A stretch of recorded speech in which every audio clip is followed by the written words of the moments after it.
কখনো কি ভেবে দেখেছেন একটি মেয়েকে যদি ৪৪ জন ছেলে মিলে রেপ করে তাহলে সেই মেয়েটির কী অবস্থা হতে পারে? এরকমই একটি ঘটনাকে কেন্দ্র করে মুভিটি নির্মাণ করা হয়েছে। মুভিটির নাম হ্যাং গংজু।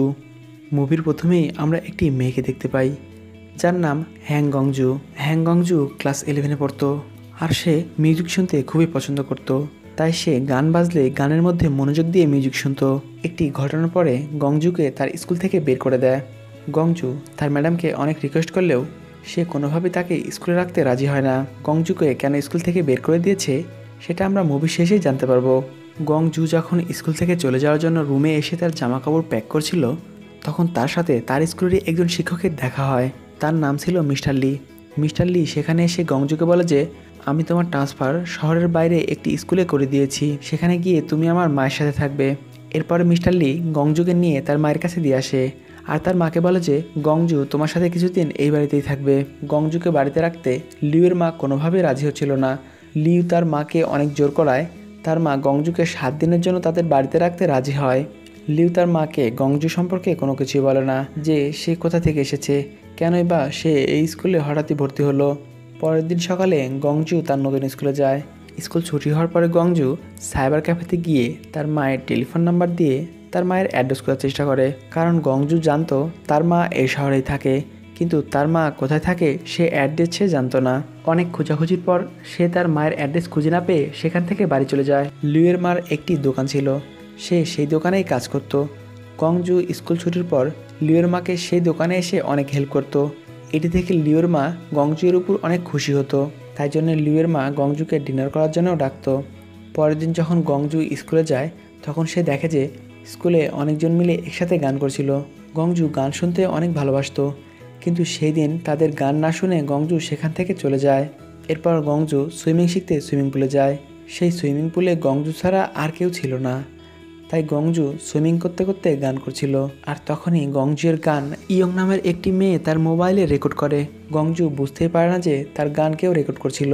গোসল শেষে ইয়ং গংজুয়ের কাছে এসে তার রেকর্ড করা গানটি তাকেই শোনায় আর তাকে বলে যে তোমার গানের গলা তো অনেক ভালো, তুমি আমাদের সাথে মিউজিক টিমে জয়েন করতে পারো। তখন গংজু লিওকে তার থেকে দূরে থাকতে বলে, কারণ লিও তার অনুমতি ছাড়াই তার গানটি রেকর্ড করেছিল। এরপর গংজু আবার তার মায়ের অ্যাড্রেস খুঁজতে বের হয়। অনেক কষ্ট করে সে তার মায়ের অ্যাড্রেসটি খুঁজে পায়।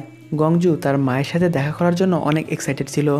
গংজু যখন তার মায়ের সাথে দেখা করে তখন গংজু তার মাকে দেখে অনেক খুশি হয়, কিন্তু তার মা গংজুকে দেখে একটুকু খুশি হয় না। তখন গংজু তার মাকে বলে যে আমি এই শহরের স্কুলে ট্রান্সফার নিয়েছি আর আমি এই শহরেই থাকি। গংজুয়ের কথা শুনে গংজুয়ের মা তাকে বলে যে তুমি আর কখনোই আমার সাথে দেখা করতে এখানে আসবে না, তুমি আমার বাড়িতেও আসবে না। তার মায়ের এরকম কথা শুনে গংজু অনেক কান্না করে, তার অনেক মন খারাপ হয়, তাই সে সেখান থেকে চলে যায়। এরপরে গংজু যখন সুইমিং শিখতে যায় তখন তার ফোনে আননোন নাম্বার থেকে একটি কল আসে। গংজু যখন ফোনটি রিসিভ করে তখন সে জানতে পারে তাকে কল করেছিল টিমের বাবা। গংজু বুঝতে পারার সাথে সাথে সে কলটি কেটে দেয় আর সে অনেক ভয় পেয়ে যায়। টিম আসলে কে এবং কেনই বা গংজু এত ভয় পাচ্ছিল টিমের কথা শুনে সেটি আমরা একটু পরেই জানতে পারবো। পরের দিন গংজু যখন স্কুলে যায় তখন সে দেখতে পায় যে মিউজিক রুমে কেউ নেই, তাই সে সাহস করে মিউজিক রুমে ঢুকে পড়ে আর একটি গিটার হাতে নিয়ে গান করতে শুরু করে। আর তখনই ইয়ং তার বন্ধুদের নিয়ে সেই মিউজিক রুমের সামনে চলে আসে আর দাঁড়িয়ে দাঁড়িয়ে গংজুয়ের গান শোনে। গংজু যখন বুঝতে পারে যে অনেকেই তার গান দাঁড়িয়ে দাঁড়িয়ে শুনছিল তখন গংজু সেখান থেকে চুপচাপ বের হয়ে চলে যায়। আর তার পিছু পিছু ইয়ং আর তার বন্ধুরাও আসছিল।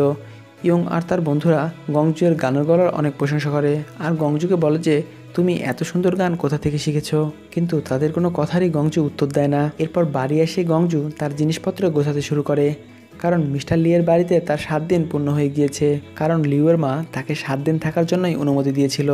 এরপর গংজু লিওর মাকে বিদায় জানাতে যায়। তখন লিওর মা গংজুকে বলে যে তোমার কোথাও যেতে হবে না, তোমার যতদিন ইচ্ছে তুমি এই বাড়িতেই থাকতে পারো। লিওর মার কথা শুনে গংজু অনেক খুশি হয়। এরপর থেকেই প্রতিদিন স্কুল ছুটির পরই লিওর মার দোকানে এসে গংজু লিওর মাকে হেল্প করত। পরের দিন গংজু যখন স্কুলে যায় তখন ইয়ং তাকে তাদের গানের দলে যোগ দেওয়ার জন্য অনেক রিকোয়েস্ট করে, তাই গংজু ইয়ংয়ের গানের দলে যোগ দিতে রাজি হয়ে যায়। একদিন লিউ তাদের বাড়িতে এসে গংজুয়ের সাথে দেখা করে আর গংজুকে বলে যে টিমের সাথে সাথে বাকি 43 জনেরও সাজা হয়ে গিয়েছে, তাই জন্য সেই সকল ছেলেদের মা বাবা তোমাকে অনেক খোঁজাখুঁজি করছে, তাই তোমাকে এখন থেকে অনেক সাবধানে থাকতে হবে। সেই সকল লোকের সাজা হয়ে গেছে কথা শুনে গংজুয়ের মুখে একটু হাসি দেখা যায়। ধীরে ধীরে ইয়ং আর গংজুয়ের মধ্যে অনেক ভালো বন্ধুত্ব হয়ে যায়। তাই ইয়ং গংজুকে একদিন তাদের বাসায় নিয়ে যায়। সেখানে তারা দুজন গল্প করার সময় ইয়ং গংজুকে জিজ্ঞাসা করে যে তোমার কয়জন বয়ফ্রেন্ড। তখন গংজু ইয়ংকে বলে যে 44 জন।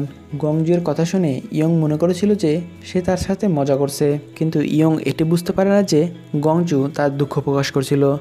আসলে গল্পের মধ্যে কি হয়েছে এটা আমরা কিছুক্ষণ পরেই বুঝতে পারবো। পরের দিন গংজুয়ের বাবা গংজুয়ের সাথে দেখা করতে আসে। তখন গংজুয়ের বাবা গংজুকে একটি কাগজ দেয় আর তাতে সই করতে বলে। গংজু সেই কাগজটি না পড়েই সেই কাগজে সে সই করে দেয়। এরপর তার বাবা সেই কাগজটি নিয়ে সেখান থেকে চলে যায়। সেদিন রাতে মিস্টার লি গংজুকে ফোন দিয়ে বলে যে তুমি কি কোনো কাগজে সই করেছিলে নাকি। তখন গংজু বলে যে হ্যাঁ, আমার বাবা একটি কাগজ নিয়ে আমাকে সেখানে সই করতে বলেছিল আর আমি সেই কাগজটি না পড়েই সেখানে সই করে দিয়েছি। তখন মিস্টার লি গংজুকে বলে যে সেটা পার্টিশনের পেপার ছিল আর তুমি না পড়েই সে পেপারে সই করেছো কেন, এটা তোমার একদমই উচিত হয়নি। তাই জন্যে গংজু তার বাবাকে ফোন দেয়, কিন্তু তার বাবার ফোন বন্ধ ছিল। গংজু তখন বুঝতে পারে যে তার বাবাও তাকে ধোঁকা দিয়েছে। তাই জন্য গংজুর অনেক মন খারাপ হয়। পরের দিন যখন গংজু স্কুলে যায় তখন সে জানতে পারে যে সে যখন ইয়ংয়ের টিমে গান করছিল তখন তাদের টিমের কেউ একজন সেই গানটির ভিডিও রেকর্ড করে। এরপর সেই গানটি অনলাইনে আপলোড দিয়ে দেয় আর সেখানে গংজুয়ের সমস্ত পরিচয় দিয়ে দেয়। সাথে সাথে গংজুয়ের ভিডিওটা ভাইরাল হয়ে যায়। অনেক লোক তার ভিডিওতে লাইক করে। এই জন্য গংজু অনেক রেগে যায় আর যে ভিডিওটা আপলোড করেছিল তাকে তাড়াতাড়ি ভিডিওটা অনলাইন থেকে রিমুভ করতে বলে। এরপর গংজু যখন ক্লাসরুমে বসে ক্লাস করছিল তখনই অনেক লোক গংজুর কাছে এসে অনেক বাজে বাজে কথা বলে, তাকে একটি কাগজে সই করতে বলছিল। তখন গংজু সে সমস্ত লোকের হাত থেকে কোনো রকমে পালিয়ে একটি রুমে গিয়ে লুকায়। আসলে কে এই গংজু, কেনই বা গংজুর সাথে এরকম হচ্ছিল, এখন আমরা সেই বিষয়গুলোই জানতে পারবো। গংজু পড়ালেখার পাশাপাশি একটি সুপারমার্কেটে কাজ করত। গংজুয়ের বেস্ট ফ্রেন্ড ছিল যিশু। গংজু বাড়িতে একাই থাকতো, তাই যিশু তার সাথে থাকার জন্য তার বাড়িতে আসে। যিশুর বয়ফ্রেন্ডের নাম ছিল টিম। টিম ছিল সেই সুপারমার্কেটের মালিকের ছেলে যেই সুপারমার্কেটে গংজু কাজ করত। যিশুর সাথে দেখা করতে টিম মাঝে মধ্যে গংজুয়ের বাড়িতে যেত।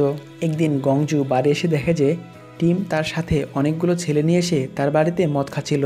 গংজুর এগুলো একদমই পছন্দ ছিল না, তাই সে টিম সহ তার বন্ধুদের সেখান থেকে চলে যেতে বলে। তাই টম সহ তার বন্ধুরা সেখান থেকে চলে যায়। কিন্তু এরপর থেকে মাঝে মধ্যেই টম তার বন্ধুদের সাথে গংজুয়ের বাড়িতে মদ খেতে আসতো।